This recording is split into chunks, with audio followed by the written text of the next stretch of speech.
அனைவருக்கும் வணக்கம். Vishwa thanks a lot. கால் செருப்பு பிஞ்சு போனால் வரதுக்கு பேர் எரிச்சல். நட்பினுடைய தரம் குறைஞ்சு போகும்பொழுது வருது கோபம். மனிதனையும் அற்று போனால் வருது ரௌத்திரம். நல்லவர்களுக்கு மட்டும்தான் ரௌத்திரம் வந்தது. Thanks a lot. இந்த உங்களுடைய வயது எனக்கு தெரியாது, உங்களுடைய வாழ்க்கை வசதி எனக்கு தெரியாது, உங்களுடைய பொருளாதார அமைப்பு எனக்கு தெரியாது. ஆனால் சத்தியமாக ஒன்று தெரியும், கடந்த 12 நிமிஷமாக நீங்கள் வாழ்ந்தீங்கன்னு எனக்கு தெரியும். இது போதும், இது மட்டும்தான். இப்போ நாம் தொடங்கினோம் ஒரு 1.5 மணி நேரத்துக்கு முன்னால். எனக்கு வேண்டும் வரங்களை அந்த பாரதியை தூக்கி வீசிடலான்னு சொல்லுங்க, நான் உங்க கூட வரேன். கண்ணு கெட்டாத தூரம் தூக்கி வீசிடலாம். எனக்கு வேண்டும் வரங்களை இசைப்பேன் கேளாய் கணபதி. இன்னும் பாண்டிச்சேரியில் மணக்குள விநாயகர் சந்நிதியில் அவன் எழுதி விட்ட பாட்டை யாரும் பார்த்து படிக்கிறது இல்லை. அவன் முதல்ல கேட்டது வேற. மனதில் சலனம் இல்லாமல் மதியில் இருளே தோன்றாமல் நினைக்கும் பொழுதில் நின்மௌன நிலை வந்திடனே செயல் வேண்டும். இது நல்லவன் கேட்கக்கூடியது. ஆனால் நடுவர் சொன்ன மாதிரி நல்லவனா மட்டும் இருந்தா பத்தாது இல்லையா? அதனால கனக்கும் செல்வம் 100 வயது இதையும் தரணி கடவாய். கனக்கும் செல்வமும் அவனுக்கு கிடைக்கல, 100 வயதும் அவனுக்கு கிடைக்கல. இந்த மன்றத்துல நல்லவனா வாழ்ந்தாங்கிற தகுதியும் நம்ம எல்லாரும் ஏகமனதா ஏற்றுக்கொண்டு எடுத்துட்டோம் அப்படின்னா வாங்க ஒன்னா போலாம், வீசிட்டு வந்துடலாம். பாரதி சுதந்திரம் அப்படின்னு நம்ம சொன்னோம். யாரோ 47 கொடுத்தாங்க. கொடுத்து வாங்குறதுக்கு பேர் சுதந்திரம் அல்ல, உணரப்படுறது மட்டும்தான் சுதந்திரம். தங்க கூண்டுல வச்சிருந்தா மட்டும் என்ன கிளி சுதந்திரமாவா இருக்க போகுது? சுதந்திரங்கிறத ஆட்டோனமி அப்படின்னு எடுத்தீங்கன்னா, an autonomous person is an integrated person. எந்த இடத்துல இருந்து நீங்க பார்த்தாலும் தன்னுடைய நேர்மையிலிருந்து கொஞ்சம் கூட தவறாது. இப்போ இந்த நல்லவன்கிறத கொஞ்சம் தாண்டி பார்க்கலாம். கதோபனிஷத் அப்படின்னு சொல்லிட்டு நம்முடைய உபனிஷத்துல வரக்கூடிய மிக முக்கியமானது. அதுல வரக்கூடிய அந்த கதாபாத்திரமான அந்த சின்ன குழந்தைக்கு நச்சிகேதஸ் அப்படின்னு பேர். அவனுடைய அப்பாவும் குருவும் ஆன அந்த நபர் ரொம்ப அழகாக ஒரு யாகம் பண்றாரு. எங்க வேணாலும் பொய் சொல்லலாம், ஆனா யாக பூமியில பொய் சொல்லக்கூடாது. பொய்யே சொன்னாலும் அது சத்தியமாக மாற்ற வேண்டியது நம்ம கடமை. குழந்தை அப்பா கிட்ட போய் கேட்குறான், அப்பா எல்லாம் இன்னைக்கு போகிறது நாளைக்கு போகிறது இறந்து போக போகிறது எல்லாத்தையும் கொடுத்துட்டே இருக்கும்போது பையன் சொன்னான், அப்பா எல்லாரும் நல்லது தானே கொடுக்கணும், நீங்கள் இப்போ எல்லாம் இப்படி போகிறத கொடுக்குறீங்களே அப்படிங்கிற மாதிரி கேட்கும்பொழுது அப்பா சரி சரி உன்னை தூக்கி கொடுத்தாச்சு, I give you to death அப்படின்னு சொல்கிறாரு. பையன் கிளம்பி போயிடுறான். இறப்பினுடைய வீட்டில் போய் உட்காந்துருக்கிறதாக கதை. பையன் திரும்பி கேட்குறான், நீ யாரு அப்படின்னு யமதர்மனை பார்த்து கேட்கும்போது யமதர்மன் அடுத்த நிமிஷம் நான் உனக்கு நீண்ட ஆயுள் தரேன், நித்திய ஆரோக்கியம் தரேன், யௌவனம் தரேன், வாலிபம் தரேன், நல்ல மனைவி தரேன், சொல் பேச்சு கேட்கக்கூடிய குழந்தைகளாக தரேன், ஏன்னா ஏவா மக்கள் மூவா மருந்து எல்லாத்தையும் வாங்கிட்டு ஓடிடுவியான். நச்சிகேத சொல்றேன், இதெல்லாம் எனக்கு வேணாம், நீ யாருன்னு சொல்லு. மறுபடியும் பெரிய பட்டியலை போட்டு யமன் சொல்றான், உனக்கு இது தரேன் அது தரேன். மறுபடியும் இந்த குழந்தை சொல்றான், இதெல்லாம் வேண்டாம், ஒன்னா எனக்கு நீ 2 வரங்கள் தான் கொடுத்துருக்கேன்னு ஒத்துக்கோ, இல்லைன்னா 3வது கேள்விக்கு பதில் சொல்லு. நீ யாரு? தினம் தினம் உன்னை பார்க்குறோம், ஆனாலும் பயமா இருக்கு, நீ யாரு அப்படின்னு கேட்கும்பொழுது கதோபனிஷத்துல மிக அழகான அந்த 3வது பதில் வரும். வாழ்க்கையில் நான் எல்லாருக்குமே நல்லதையும் கொடுக்குறேன், வசதிகளையும் கொடுக்குறேன். பட் அன்ஃபார்ச்சுனேட்லி துரதிர்ஷ்டவசமாக பெரும்பாலானவர்கள் வசதிகளை நல்லது என்று நம்பி விடுகிறார்கள். உனக்கு நீண்ட ஆயுள்ங்கிற வசதி கொடுத்தேன், நித்திய ஆரோக்கியங்கிற வசதி கொடுத்தேன், யௌவனம்ங்கிற வசதி கொடுத்தேன், நல்ல பொருள் நிதிங்கிற வசதி கொடுத்தேன், மனைவிங்கிற வசதி கொடுத்தேன், நல்ல மக்கள்ங்கிற வசதி கொடுத்தேன்.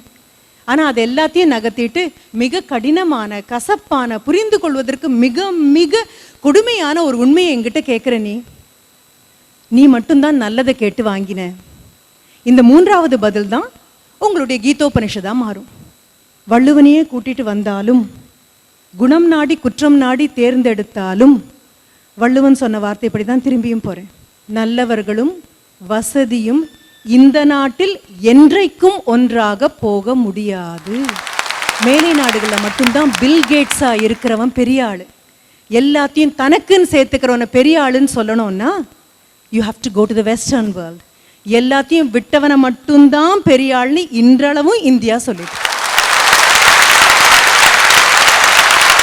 மேலை நாடுகளில் மட்டும்தான் பில் கேட்ஸா இருக்கிறவன் பெரிய ஆளு.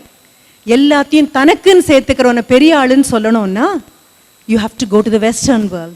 எல்லாத்தையும் விட்டவனை மட்டும்தான் பெரிய ஆள்னு இன்றளவும் இந்தியா சொல்லிட்டு. அது சித்தார்த்தனாக இருந்தாலும் சரி, அவன் சித்தார்த்தனாக இருந்தபோது அவனுக்கு எந்த பிரச்சனையும் தெரியாது, வாழ்க்கையினுடைய எந்த பிரச்சனையும் தெரியாது. அவனுக்கு இழப்புனா என்னன்னு தெரியாது, வயோதிகம்னா என்னன்னு தெரியாது, முதுமைனா என்னன்னு தெரியாது, நோய்னா என்னன்னு தெரியாது, எதுவுமே தெரியாது. வெளியில வந்தவொடனே புத்தன் ஆயிட்டானாப்பா? இல்லை, ஓடி ஓடி சாப்பிட்டு பார்த்தான், போதும் வரல. சாப்பிடாமே இருந்து பார்த்தான், போதும் வரல. தூங்கி பார்த்தான், தூங்காம இருந்து பார்த்தான். மீண்டும் மீண்டும் மீண்டும் மீண்டும் நம்ம சொல்லுவோமே, உளி விழுவது வலி என அழும் கற்கள் சிற்பம் ஆகா. நல்லவன் சிற்பம். அனுபவம் என்னும் வலி தரக்கூடிய உளி மீண்டும் மீண்டும் விழுந்து அவன் சிற்பம் ஆவான். நம்ம எல்லாரும் கல்கள். படிக்கல்லா இருக்கலாம், தூண்கல்லாக இருக்கலாம், இல்ல உட்கார இருக்கையாரை கல்லாக இருக்கலாம், இல்ல உபயம் அப்படின்னு 5 ரூபாய்க்கு ஒரு டியூப் லைட்டை போட்டுட்டு நல்லவன்கிற பேர் வாக்க முயற்சி பண்றவங்களாக இருக்கலாம். ஆனா நல்லவன்கிற ஒரு லிஸ்ட்ல நம்மையும் ராஜராஜ சோழனையும் ஒன்னா வச்சிட முடியாது. பார்க்கறதுக்கு எல்லாம் ஒரே ஜாடையா தான் இருக்கும். கார்மேகமும் இல்ல உங்க ஃபேக்டரியில இருந்து வரக்கூடிய கருப்பு புகையும் பார்க்கறதுக்கு ஒரே மாதிரி தான் இருக்கும். மேல போறதுல என்ன பெருமை இருக்கு? மயில் கூட தோகை விரிச்சு ஆடலாம், நாம கூட கொடைய விரிச்சிடலாம். மேல போறதுல எதுவுமே இல்லப்பா. திரும்பி கீழே வேருக்கு வரணும். மழையால மட்டும்தான் வர முடியும். நல்லவன் திரும்பி வருவான். எமர்சன் கிட்ட சொன்னா ரொம்ப அழகா சொல்றாரு, what is good and bad after all labels that could be interchanged easily. ஆனா மனசுகிட்ட மைக்க பிடிச்சோன்னா என்ன பேசுங்கிறது வேற. கெட்ட பழக்கங்கள் உள்ளவங்க எல்லாம் கெட்டவங்களா எனக்கு தெரியாது, நல்ல பழக்கங்கள் உள்ளவங்க எல்லாம் நல்லவங்களா எனக்கு தெரியாது. ஆனா சிந்தனைகள் செயலாக மாறும், செயல்கள் பழக்கங்களாக மாறும். பழக்கங்களே ஒரு கலாச்சாரமாகும், ஒரு கலாச்சாரமே அடுத்த தலைமுறையை காப்பாத்துங்கிறது மட்டும்தான் தெரியும். வகுப்புக்குள்ள போகும்போது ஜென்ரலி குழந்தைங்க எழுந்திரிச்சு நிற்பாங்க. ஒரு மாணவன் ஒரு தடவை என்கிட்ட கேட்டார், ஏன் மேடம் எழுந்திரிச்சு நின்னாதான் மரியாதையா? எழுந்திரிச்சு நின்னா மரியாதையான்னு தெரியாது, ஆனா மரியாதை நிற்கும்னு எனக்கு தெரியும். மிக அழகாக தாஸ்தோவெஸ்கியினுடைய ஒரு மனிதன் பிறந்தான் அப்படிங்கிற கதையை அந்த சபையில சொல்லணும். அந்த ஊருடைய மிக கேவலமான மனிதன் பேர் எடுத்த அந்த ஆள் மிக மிக கேவலமான நபர். நீங்க சொல்லக்கூடிய தகாத, சமுதாயத்துக்கு ஒவ்வாத, தனி மனிதனுக்கு ஒவ்வாத, அறமே இல்லாத எல்லா விதமான கேவலமான குணங்களையும் கொண்டவன். காட்டு வழியில நடந்து வரான். அந்த காட்டு வழியில பிரசவ வேதனையில அட்வான்ஸ் ஸ்டேஜ் ஆஃப் டெலிவரி, அந்த துடிச்சிட்டு இருக்கக்கூடிய ஒரு பெண், அவளுக்கு யாருமே இல்லை. அந்த முள் பொதற்கு நடுவுல துடிச்சிட்டு உட்காந்துட்டு இருக்கா. காப்பாத்த ஆள் இல்லை. யாரோ நடந்த ஒரு சத்தம் கேட்குது. அந்த பக்கம் எட்டி பார்க்குறா. பார்த்தா இந்த வந்துட்டு இருக்கான். ஐயோ சாத்தானே, இந்த நேரத்துலயா நீ வரணும்? என்னால என்னை காப்பாத்திட்டு ஓடக்கூட முடியாதே அப்படின்னு நினைக்கிறா. அவளால எதுவும் பண்ண முடியாது. வரான், வந்து நிற்கிறான், இடுப்புல கையை வச்சுட்டு அவளையே பார்க்குறான். பார்த்துட்டே இருக்கான். இது வரைக்கும் இந்த மாதிரி ஒரு காட்சி பார்த்ததில்லை. அவளால ஒன்றும் பண்ண முடியாது. பிரசவம் என்ன நில்லுன்னா நின்றுமா என்ன? ஒரு நிமிஷத்துக்கு அப்புறம் அவனுக்கு என்ன பண்றதுன்னு தெரியல. பக்கத்துல போறான், காலை மடிச்சு உட்காடுறான். அவகிட்டேருந்து துடிச்சு நிணமும் சதையும் ரத்தமா வெளியில வரக்கூடிய அந்த குழந்தைய வாங்குறான், கையில வாங்குறான். அந்த தொப்புள் கொடி எப்படி வெட்டுறதுன்னு கூட தெரியாது, தெரிஞ்ச மாதிரி பண்றான். கையில எடுத்தாச்சு, தான் போட்டிருக்கக்கூடிய அங்கியால தொடக்கிறான். தொடச்சதுக்கு அப்புறம் அவன் நாக்கும் பல்லும் வறண்டு மயங்கிருவா போல இருக்கு. அந்த குழந்தைய அவகிட்ட கொடுக்குறான். அவளுடைய சட்டை பொத்தான்களை கூட அவளால பிரிக்க முடியாத அளவுக்கு உடம்பு நஞ்சு போயிருக்கு. அவளுடைய சட்டை பொத்தான்களை விலக்கி மார்பகத்துல இந்த குழந்தையை வச்சு கொடுக்குறான். அவனுக்கு தெரியாது, இது எதுவுமே அவனுக்கு பழக்கம் கிடையாது. ஆனா நல்லவனா இருக்கணும் அப்படிங்கிறதுக்கு யாரும் ப்ரொபேஷன் டைம் எல்லாம் கிடையாது. கதாநாயகனும் கதாநாயகியும் அந்த நிமிடத்துல பிறக்கிறவங்க, அவ்வளவுதான். அதனால தானே பிரேவரி அவார்டு கொடுக்குறோம். ஆக்ஷன் ஸ்டார்ட் அப்படின்னு சொல்லிட்டு ரீப்ளே போடுறதுக்கு நல்லதுக்கு வாய்ப்பே இல்லைப்பா. பிறந்தா நல்லவனா பிறப்போம், இல்லைன்னா இல்லை, அதிர்ஷ்டம் அவ்வளோதான், விட்டுட்டு போயிடணும். எடுத்தாச்சு, மார்பில் வச்சு கொடுத்துட்டான். அப்புறம் நேர போகிறான். பக்கத்தில் இருக்கக்கூடிய ஓடையிலேருந்து கையில் தண்ணியை கொண்டு வந்து அவள் வாயில் ஊற்றிட்டு அவள் தலையை தடவி கொடுத்துட்டு குமிஞ்சு தலை நிமிராமல் போயிடுறான். தாஸ்தோவெஸ்கியினுடைய இந்த அழகான கதைக்கு என்ன பேர் தெரியுமா? ஒரு மனிதன் பிறந்தான். ஒரு என்ன வேணும்னு சொல்லுங்க. ஜெயகாந்தன் ரொம்ப அழகா சொல்வார், ஒரு பெண்ணை பார்க்கும் பொழுது ஒரு ஆணின் மனதில் நம்பிக்கை தோன்ற வேண்டும். ஆணின் எல்லா நம்பிக்கைக்கும் பெண் தானே காரணமாயிருக்கிறாள். நான் அதை மாற்றி சொல்வேன், ஒரு மனிதனை பார்க்கும் பொழுது இன்னொரு மனிதனின் மனதில் நம்பிக்கை தோன்ற வேண்டும். மானுட இனத்தின் எல்லா நம்பிக்கைகளுக்கும் ஒரு மனிதன் தானே காரணமாக இருக்கிறான். என்ன பண்ண முடியாது நம்மளால, என்ன பண்ண முடியும் நம்மளால? கண் முன்னால ஒரு தடவை கற்பனை பண்ணி பாருங்க. என்ன எல்லாம் உட்கார்ந்து இருக்கக்கூடிய அந்த மகாபாரத பேரவை ரொம்ப கொதிச்சு போய் வருத்தப்பட்டு விஸ்வாசம் அந்த பெண்ணுடைய பாலியல் வன்கொடுமையை பத்தி சொல்லும் பொழுது, அத்தனை பெரிய மகாசபையில பீஷ்மருக்கு யாராவது சொல்லிக் கொடுக்கணுமா? துரோணாச்சாரியருக்கு யாராவது சொல்லிக் கொடுக்கணுமா? கிருபருக்கு யாராவது சொல்லிக் கொடுக்கணுமா? படித்த மேதாவிகள் தானே? இல்லப்பா, அவங்க எல்லாருமே ஃபேர் வெதர் குட் பீப்புள்னு சொல்லுவோம். தட்பவெட்ப சூழ்நிலை நன்றாக இருக்கும்போது, கண்ணுக்கு முன்னாலே அபாயம் இல்லாத பொழுது எல்லாராலையும் நல்லவனா இருக்க முடியும். இந்த ஹாட் வாட்டர் பேக்ல போடுற டீ எப்பவுமே சொல்லுவோம், women are like tea bags, they are the strongest when they are put in hot waters. அதே மாதிரி தான் நல்லவனை தூக்கி கடுமையான சூழ்நிலையில போடுங்க, வெளியில வரானான்னு பார்க்கலாம். வெளிரி போனா அப்படின்னா ஐஎஸ்ஓ இல்லைன்னு அனுப்பிச்சிருங்க வெளியில. அத்தனை பேரும், பீஷ்மனுக்குள்ள ஒரு களங்கம் இருக்கு, துரோணாச்சாரியருக்குள்ள ஒரு களங்கம் இருக்கு, எல்லாமே அப்படிதான். ஆனா நம்ம சொல்றோமே, ராவணனுக்கு 10 தலை என்பது கற்பனை. மறுபடியும் சொல்றேன், 10 தலை வேணா கற்பனையா இருக்கலாம், தலையே கற்பனை இல்லை. நல்ல நல்ல மகான்கள் வாழ்ந்தது அப்படிங்கிறது வேணா கற்பனை வார்த்தையாக இருக்கலாம், ஆனா வாழ்வாங்கிறது உண்மை. அறம்சார் நன்மைன்னு ஒண்ணு. அந்த அறம்சார் நன்மை இருக்கக்கூடியவங்க வல்லவர்களாக இருக்க வேண்டிய அவசியம் இல்லை. அடிக்கடி பத்திரிகைகளில் வர வேண்டிய அவசியம் இல்லை.